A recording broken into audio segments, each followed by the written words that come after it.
మా ఇంట్లో రాకీ గడు ఉండేవాడు, 10 years ఉన్నాడు పెట్. ఈ రీసెంట్లీ పాస్డ్ అవే. ఇప్పుడు వీడు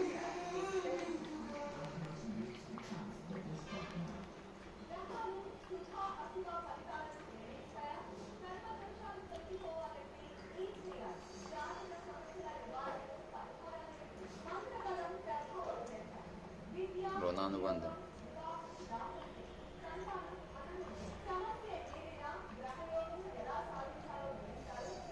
రుణానుబంధ రూపేణ పశుపక్ష సేవయ అంటారు. అంటే పశువులు అంటే భూమి మీద సంచరించే అన్ని జీవులు, ఇంక్లూడింగ్ మనుషులు. భూమి పైన సంచరించే జీవులందరినీ పక్షులు అంటారంట. సో ఇతరులతోని ఏ రుణం ఉండిపోయినా ఈ రకంగా తీర్చుకోవాల్సిందే.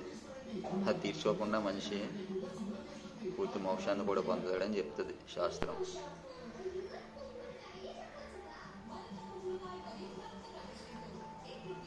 చూడండి ఎంత చక్కగా అవుతుందో. తాగు తాగు.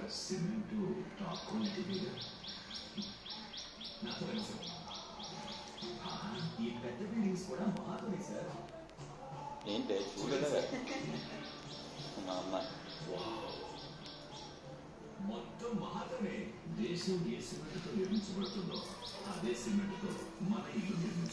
దీనికేమైనా పేరు పెట్టారా?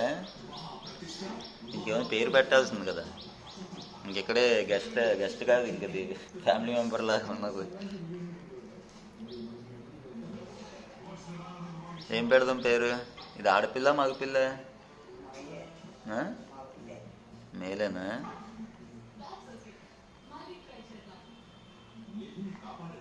ఎంత శ్రద్ధగా తాగుతుంది చూడు. పిల్లి పాలు తాగేటప్పుడు దొంగతనంగా కళ్ళు మూసుకొని తాగుతుంది అంట. నన్ను ఎవరు చూడరు అనుకోని అలా అంటారు. ఇప్పుడు చూడలేదు. అంటే ఇష్టమైన పని చేసేటప్పుడు అది ఎవరు చూస్తున్నా పట్టించుకోకుండా కళ్ళు మూసుకొని చేస్తామంట. మంచో చెడు ఆలోచన కూడా విచక్షణ లేనప్పుడు.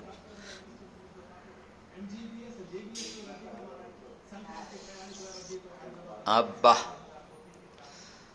తృప్తోస్మి భవిష్యామః. బాగుందా? వండర్ఫుల్. బ్రేక్ఫాస్ట్ అయిపోయిందా అమ్మా? ఇంకా పోస్తావా? ఇంకా సాటిస్ఫై అవ్వలేదు.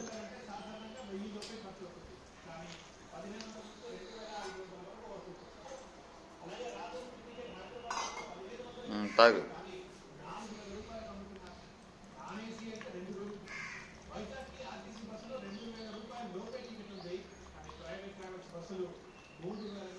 రోజు పోస్తున్నావా? పాలు ఒకటేనా? అన్నం కూడా తింటుందా? పిడిగిరి తింటుందా?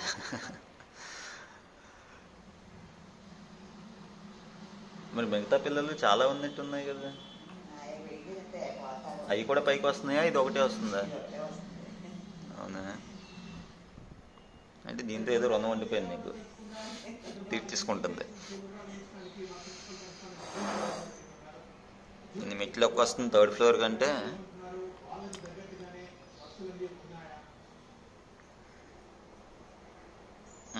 ఇంక చాలులే, ఎక్కువ తాగేసామంటే డైజెషన్ ప్రాబ్లం అయిపోయింది. చలో, see you. So this is our home. We're at 3rd floor and this is our street. This is the view. Daddy hi చెప్పండి అందరికి.